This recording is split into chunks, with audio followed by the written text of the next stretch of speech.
लाहौर के अंदर एक बड़ा मशहूर डॉक्टर है, डॉक्टर वसीम उहदा नाम। उन्हें अपनी जिंदगी का वाक़या लिखिया। उन्हें कहा कि मैं जो जवान सा ना, पढ़िया लिखिया सी, डॉक्टर सी, MBBS, तो मैं अपनी फैमिली को ना नफरत करन लग पिया। की करन लग पिया? यह गल बड़ी सुनने वाली। अपने भैन भरावां तों, माँ प्यो तों नफरत करन लग पिया। ते जेड़े खूनी रिश्ते सन ना, खूनी, वो खूनी रिश्ते बन गए।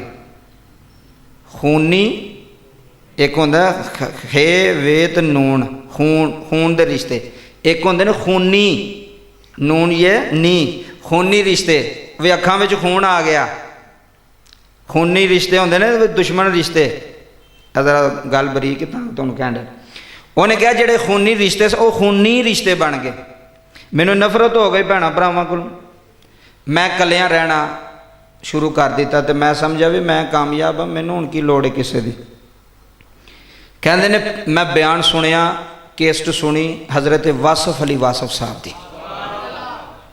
लाहौर आप दा मज़ार है, नीयत की जाना इंशाअल्लाह उत्थे।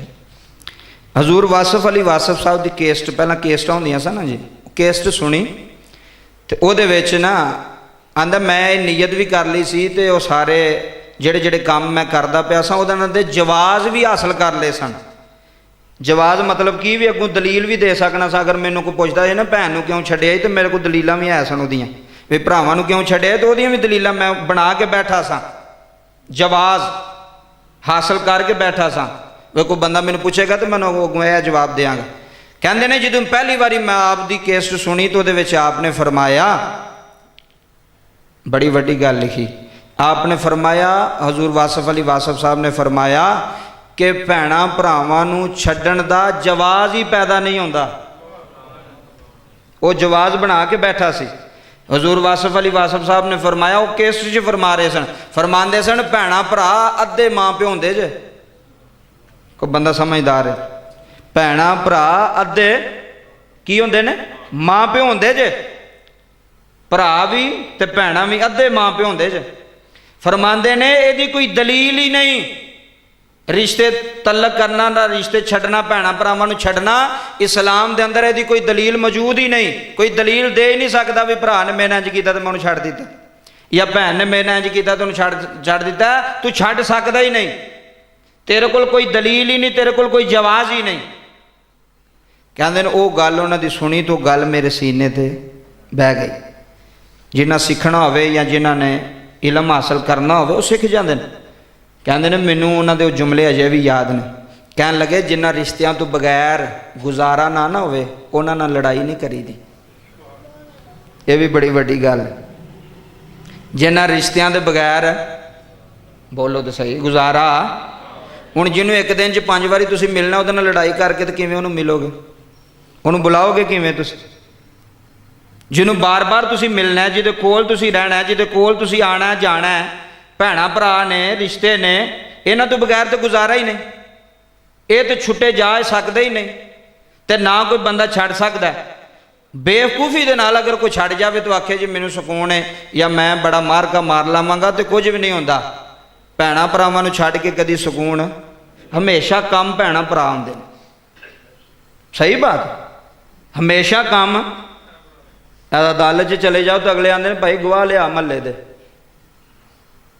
की आंदे ने महल्ले दे की लिया, कोई मुअज़्ज़ज़ बंदे लिया, तो बंदा नेकेपुरे ते चौके लै जाए, या बंदा शुजाबाद लै जाए जी, ए शुजाबाद तू मैं लै गया, उन्हें कहना जिथे तू रहना उत्थे ते बंदे लिया, कोई अपने भैणां भरा लिया जेड़े तेरी गारंटी देन, जेड़े कोई तेरी नाल दी गल करन।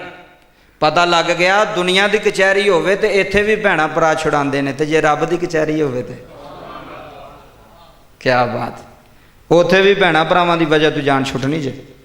ये छुट ही नहीं सकते, किवें छड्ड सकने असीं जी? नहीं छुट सकते रिश्ते। तो ना इन्हां नूं छड्डण दी सोचनी चाहिए भी मैं हुण भैणां नूं छड्ड दियां या मैं भरावां नूं छड्ड दियां।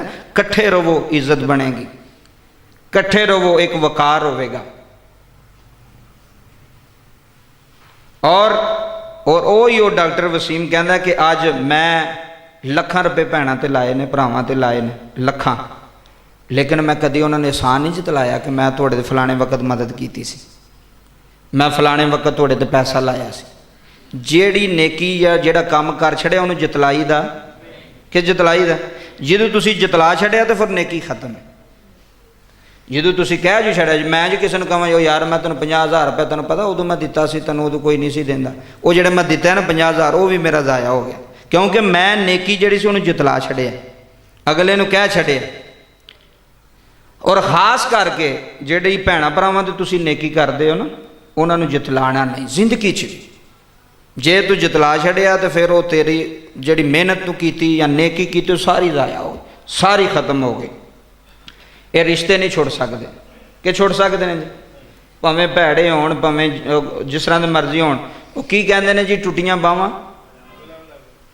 वेखो ना वो किड्डी वड्डी गल है, वो एवं गल नहीं, टुटियां बावां गलां नूं पैंदियां ने, वो जुदा नहीं होंदियां। हुण मेरी बांह टुट गई तो मैं उन्होंने ला के रख छड़ा उत्थे, और नाल ला के नहीं रखनी, उन्होंने नाल ला के रखनी है। ला के रखना और है, ला के रखना यह भी नुकता जे। ला के ना रखो, ला के रखो। ला के रखोगे ना फिर अल्लाह थोड़े तो मेहरबानियाँ करेगा, अल्लाह थोड़े तो करम नवाजियाँ करेगा। 100 गलतियाँ हो सकदियां ने भैणों कोलों भरावां कोलों, सारे रिश्ते जोड़ो तोड़ो नहीं। और यह फकीरां दी बात है, अल्लाह वालियां दी बात है कि जिन्हां भैणां भरावां नाल तलक खत्म किया। कल्ले बंदे दी केड़ी जिंदगी यार, कल्ले बंदे दी केड़ी जिंदगी, कोई जिंदगी नहीं। हजूर वासफ अली वासफ फरमांदे ने कोठी भी बनी होवे ना, अगर वड्डियां मकानां विच भी मठास ना ना होवे उन्हां घरां च कीड़ियां भी नहीं हुंदियां। किड्डी किड्डी वड्डी गल है। जिन्हां घरां विच मठास ना ना होवे वो भावें कोठियां भी बनियां होण तो उन्हां घरां विच कीड़ियां भी नहीं आउंदियां। मिठे करो घर अपने, मठास पैदा करो घरां विच, तेरे घर सारे ही होण, सारे बहन इंज मिठा होवे कि कीड़ियां भी उत्थे, रिश्तेदार भी उत्थे, भैणां भरा भी उत्थे। यार यार मेला ही लगा रहिंदा इस घर विच, यार लंगर ही चलदा रहिंदा इस घर विच। उस घर विच मेला लगदा या उस घर विच लंगर चलदा जिस घर विच मठास होवे, ते जिथे लड़ाई लगी रहे दसो उत्थे कौन दा जे। जो एक बार जो किसी सामने तुसें लड़ पैना तो उन्हें कहना यार जान छड़ाओ, ये घर की लैन, उन्हें 24 घंटे लड़ते ही रहंदे, इन्हां दी लड़ाई नहीं मुकदी। तो बड़ा वड्डा जुमला है। जिन्हां घरां विच मठास ना होवे उन्हां घरां विच कीड़ियां भी नहीं हुंदियां, कीड़ियां भी नहीं हुंदियां। अगली बात सुनो।